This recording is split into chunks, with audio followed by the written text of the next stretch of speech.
Au nom du Père et du Fils et du Saint-Esprit, Amen. Le Seigneur soit avec vous. Frères et sœurs, nous célébrons le 21e dimanche du temps ordinaire année B. Les textes qui nous sont proposés en méditation nous invitent à la foi et à la soumission à Dieu.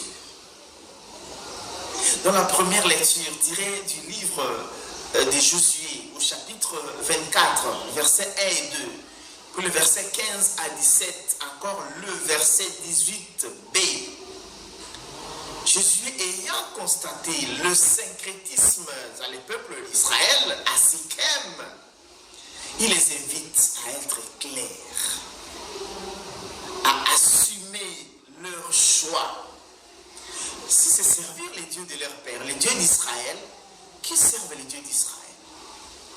S'il faut servir les dieux des Amorites dont ils habitent le pays, qui servent les dieux des Amorites, qui de vivre dans cet imbroglio spirituel, dans cette confusion, ce syncrétisme de mélange des doctrines spirituelles.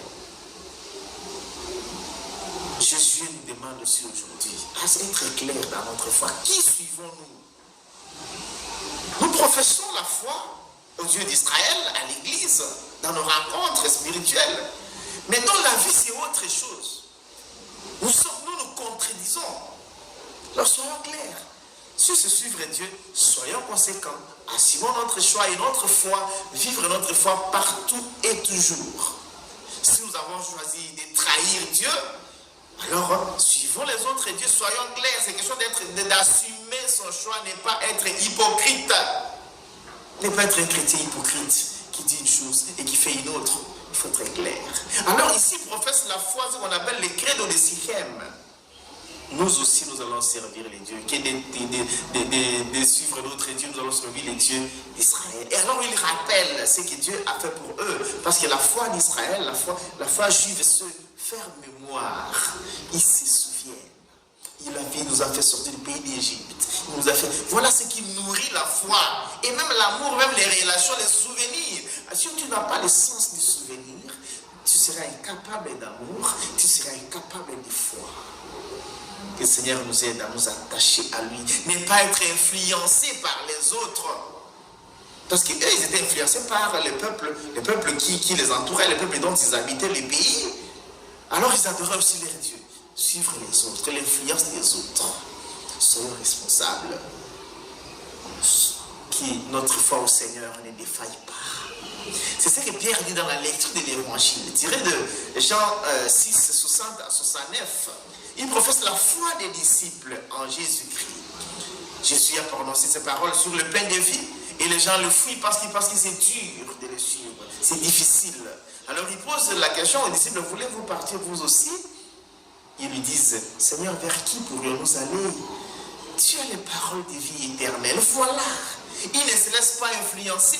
Ils ne suivent pas ceux qui ont trahi. Ils ne suivent pas ceux qui font désertion. Ils restent fidèles à Dieu. Parce que Dieu ne nous a fait aucun mal. Jésus ne nous a fait aucun mal. Il n'a pas demandé de nous protéger. Il ne nous a pas refusé d'être avec nous. C'est nous qui le trahissons. C'est nous qui pensons qu'il n'est pas là. Alors nous fuyons. Faisons bien s'attacher à Jésus-Christ. Il y a un chant qu'on chante en Swahili, si j'ai encore la mélodie. Tende wapi Bwana, wewe peke una neno la uzima. Tende wapi Bwana. Où est-ce que vous pouvez aller, Seigneur? Toi-même, tu as les paroles de vie éternelle. Que le Seigneur nous aide à nous attacher à lui, à être soumis à lui. Et Paul exprime cette soumission dans la deuxième lecture, tirée de Éphésiens 5, 21 à 32. Soyez soumis au Christ. C'est d'abord la soumission à Dieu. C'est d'abord la soumission à Dieu qu'il explique dans la soumission au mariage. Les respects dans le mariage, l'amour dans le mariage. C'est le visage de ce que Dieu est avec son peuple Israël, de ce que Jésus est avec son Église. Il vit avec son Église. Les femmes, soyez soumises. L'homme est la tête, comme le Christ est la tête de l'Église. Les hommes, aimez vos femmes. Tout Ce qu'on demande, c'est ça. L'homme a besoin seulement d'être respecté par sa femme. La soumission. Peut-être l'homme n'a pas besoin de beaucoup de paroles, mais la soumission. Qu'il voit que tu le respectes, qu'il voit que tu es soumise à lui, alors le reste va venir de soi. Le mariage n'est pas une compétition. Nous n'allons pas au mariage pour faire la concurrence avec les hommes. Non.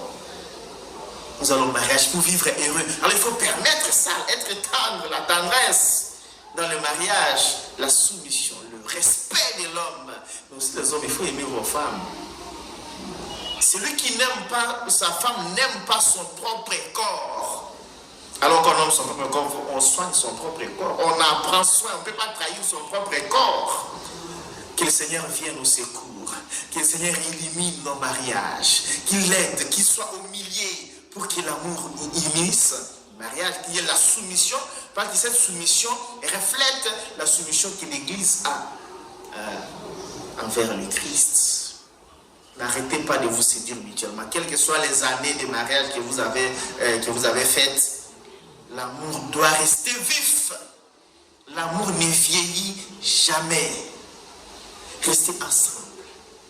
Séduisez-vous mutuellement pour que l'amour, vivez heureuse dans votre mariage, créez la joie. Alors la soumission sera possible, l'amour sera fluide et les enfants verront l'exemple et vous serez l'exemple, vous serez la lumière pour les autres. Vous donnerez même aux gens le goût de se marier. Que le Seigneur aujourd'hui, il purifie notre foi, il nous aide à purifier notre foi pour que nous puissions lui être soumis. Que notre foi soit inébranlable, qu'elle ne se laisse pas influencer par les autres, qui viennent au secours pour que nous nous soyons soumis. Et cette soumission doit se manifester dans tous ceux qui sont mariés, qui manifestent leur soumission dans leur mariage et l'amour, qui doit demeurer inventif pour le bonheur et la paix des couples. Bon dimanche à toutes et à tous, que Dieu Tout-Puissant vous bénisse et vous garde. Le Père, le Fils et le Saint-Esprit. Amen.